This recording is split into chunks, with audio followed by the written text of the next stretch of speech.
আহ, প্রিয় উপস্থিতি, প্রিয় সাংবাদিক ভাইয়েরা, আপনারা জানেন যে জুলাই বিপ্লবের পরে নতুন এক নির্বাচন সামনে হতে যাচ্ছে।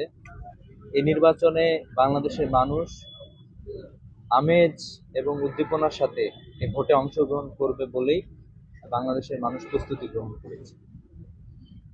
কিন্তু আমরা দেখতে পাচ্ছি যে কিছু রাজনৈতিক দল তাদের সন্ত্রাসী কার্যক্রমের মাধ্যমে যে নির্বাচন হতে যাচ্ছে এই নির্বাচনকে একটি সংঘাতমুক্ত নির্বাচন করার জন্য প্রয়াস চালাচ্ছে। আপনারা জেনে থাকবেন, আজকে দুপুরের পরে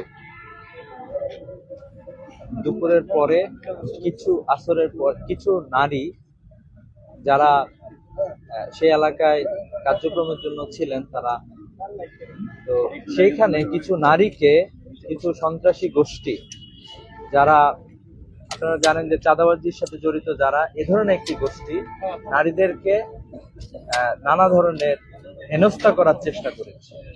এরই প্রতিবাদে ইসলামী ছাত্র শিবিরের কিছু জনশক্তি এবং স্পেশালি এখানে কয়েকজন আছেন যারা জুলাই আন্দোলনের সম্মুখ সারির যোদ্ধা ছিলেন। এমন একজন আছেন যিনি জুলাই আন্দোলনে গুলি খেয়েছেন, তার বুকে এখনো গুলি আছে একটা। এরকম সহ অসংখ্য তরুণরা যখন সেখানে প্রতিবাদ জানায়, এই প্রতিবাদ জানানোর প্রেক্ষিতে সেখানে বিএনপি সন্ত্রাসীরা তাদের উপরে হামলা চালায়, আতর্কিত হামলা চালায় এবং সেইখানে আশপাশ থেকে আসা সাধারণ মানুষদের উপরেও তারা নানা ধরনের নির্যাতন করে এবং সেখানে আমাদের কিছু জনশক্তিকে সেখানে আহত করা হয়। এবং এরই প্রেক্ষিতে এই সন্ত্রাসী গোষ্ঠী, যারা ইতিপূর্বে বাংলাদেশে নানা ধরনের চাঁদাবাজি এবং হত্যাকাণ্ডের সাথে জড়িত, তারা এ ধরনের চাঁদাবাজি এবং হত্যাকাণ্ডের সাথে জড়িত, চাঁদাবাজির সাথে জড়িত, তারাই মূলত এ ধরনের হামলাগুলোর সাথে জড়িত বলে আমাদের কাছে খবর এসেছে। আমরা তাদের বিরুদ্ধে অচিরেই মামলা করব এবং সেখানে তারা আতর্কিত হামলা চালিয়ে অসংখ্য সাধারণ শিক্ষার্থী সহ সাধারণ মানুষকে আহত করেছে। কিছু ইসলামী ছাত্র শিবিরের কর্মী আহত হয়েছেন এবং জামাতে ইসলামের কিছু কর্মী আহত হয়েছেন সেখানে। এবং এর পরবর্তীতে স্থানীয় জনগণ যখন প্রতিরোধ গড়ে তোলে, তখন এই সন্ত্রাসী গোষ্ঠী লেজ গুটিয়ে সেখান থেকে পালাইতে বাধ্য হয়। আমরা জুলাই আন্দোলনে যারা ছিলাম, আমরা জানি যে আমরা একটি নতুন বাংলাদেশে বসবাস করছি, যে বাংলাদেশ হবে সত্য এবং সুন্দরের পক্ষে, যে বাংলাদেশে কোনো সন্ত্রাসী থাকবে না, কোনো চাঁদাবাজি থাকবে না, কোনো মাফিয়া থাকবে না, যে বাংলাদেশে মানুষ তার ন্যায্য অধিকার বুঝে পাবে, যে বাংলাদেশে কোনো নারী জুলুম বঞ্চনার শিকার হবে না। এ ধরনের একটি বাংলাদেশ যখন আমরা প্রতিষ্ঠা করতে যাচ্ছি, তখন একটি দল এ ধরনের সন্ত্রাসী কার্যক্রম করছেন।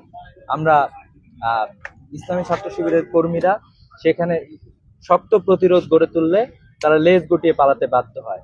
আমরা বলতে চাই, আগামীতে যদি কেউ এ ধরনের কার্যক্রম করতে আসে, তাদেরকে শক্ত হাতে প্রতিরোধ করা হবে, এই আহ্বান আমরা জানাচ্ছি এবং সেই সাথে তাদেরকে তাদের সংযত আচরণ করার জন্য আহ্বান জানাচ্ছি।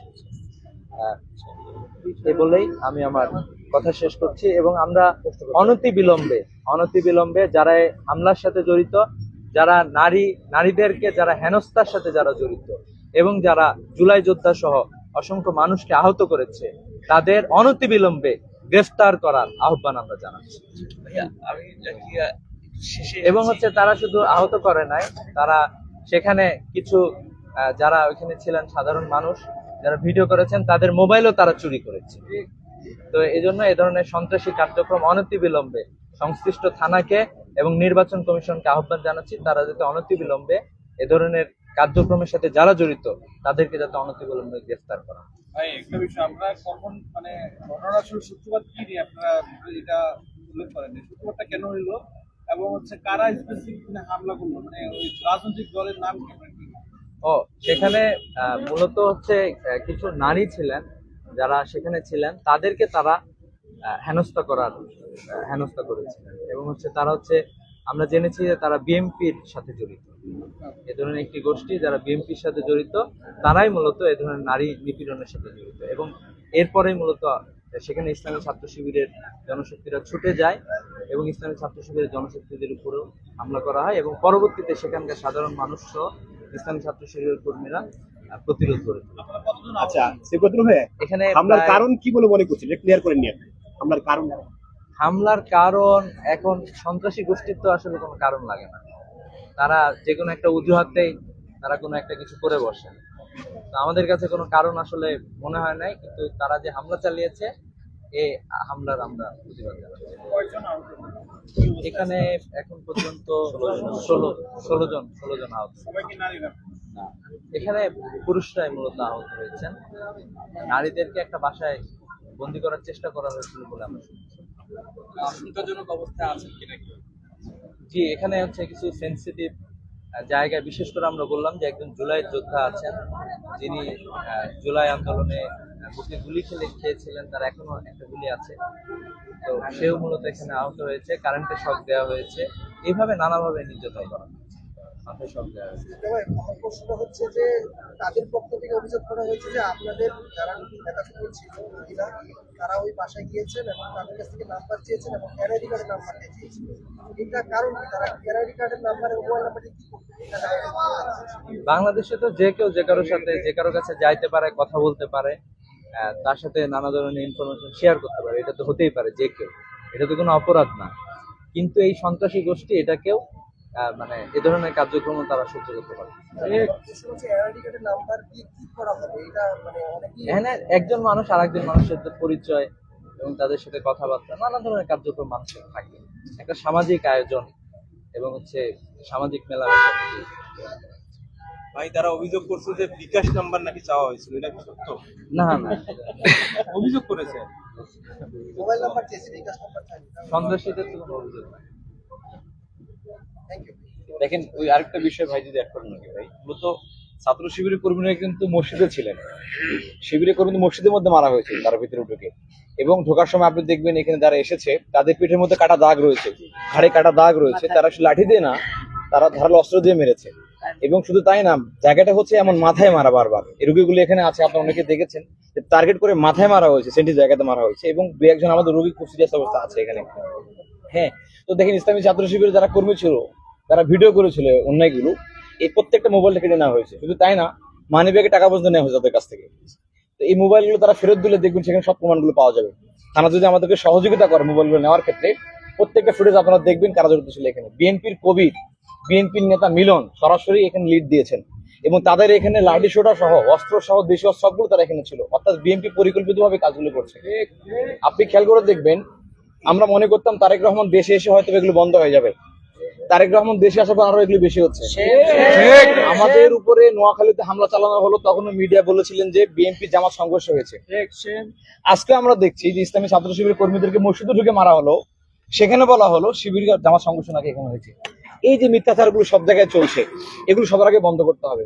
আর দ্বিতীয় বিষয়, নির্বাচন কমিশনকে অবশ্যই শক্তিশালী ভূমিকা রাখতে হবে, থানাকে ভূমিকা রাখতে হবে শক্তিশালী। না হলে সাধারণ ছাত্র জনতা যদি মাঠে নেমে প্রতিবাদ করে, পরিবেশ যদি ভিন্ন কিছু হয়, এই দায় বিএনপি কে নিতে হবে এবং সরকারকে কিন্তু বর্তমান নিতে হবে, ইসলামী ছাত্র শিবির কখনো নিবে না। তা আমরা অনুরোধ করবো, আমাদের কর্মীরা বেশ অসুস্থ, আপনারা আমাদের কর্মীদের জন্য দোয়া করবেন। আর স্পেসিফিকলি ভাবে বলবো যে সন্ত্রাসী কর্মকাণ্ড দেশ থেকে বিদায় হবে, ফ্যাসিবাদী কাদা উঠে যাবে, এই জন্য আমরা জুলাই বিপ্লব হয়েছিল। সেই বিপ্লবের পরও আমাদেরকে এরকম ভাবে আহত হতে হবে। একজন মানুষ যদি নির্বাচনী কাজেও যায়, আমি বলি ধরেন সংবিধান একজন মানুষকে নির্বাচনী প্রচারণা করার জন্য, পাশাপাশি নির্বাচনী প্রার্থী হওয়ার জন্য সুযোগ দিয়েছে।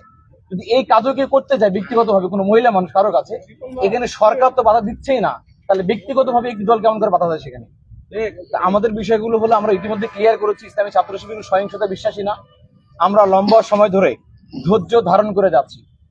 আপনারা নোয়াখালীতে দেখবেন আমাদের কোরআন তালিম প্রোগ্রামে হামলা করা হয়েছে, ঝিনাইদহে মহিলা জামাতের উপর হামলা করা হয়েছে, লক্ষ্মীপুরে হামলা করা হয়েছে, আজকে হামলা করা হলো, এর বিভিন্ন জায়গায় একাধিকবার হামলা করা হয়েছে। এরপর আমরা কোনো প্রতিবাদ করে নাই, কারণ আমরা কোনো সহিংসতা, কোনো মারামারির মাধ্যমে দেশে বিশৃঙ্খলা হোক, এটা আমরা চাই না। কিন্তু বর্তমানে বিএনপি যে পথে হাঁটছে, তারেক রহমান যে আই হ্যাভ এ প্ল্যান বলেন, এই প্ল্যানের অর্থ কি গণতন্ত্রহীনতা? এই প্ল্যানের অর্থ কি সাকসু নির্বাচন বন্ধ করে দেওয়া?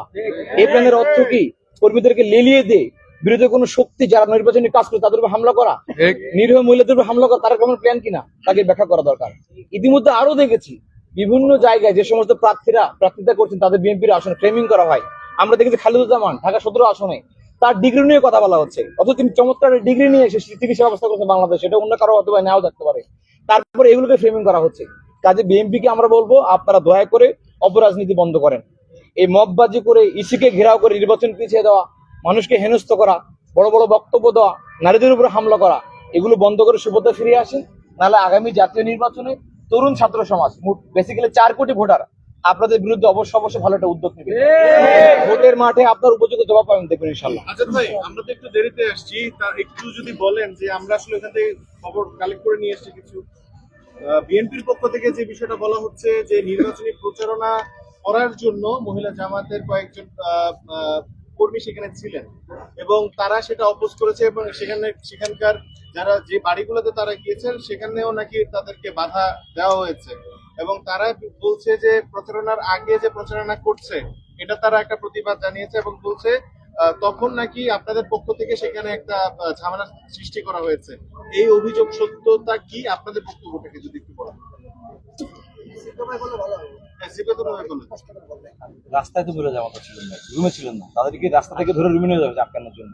মহিলাদের অলরেডি আমরা দেখছি আমরা দেখছি যে ঢুকাই দিতে হবে, তারা ঢুকাই দেন। রাস্তা ছিল, রাস্তা থেকে তাদেরকে নিয়ে যাওয়া হয়েছে।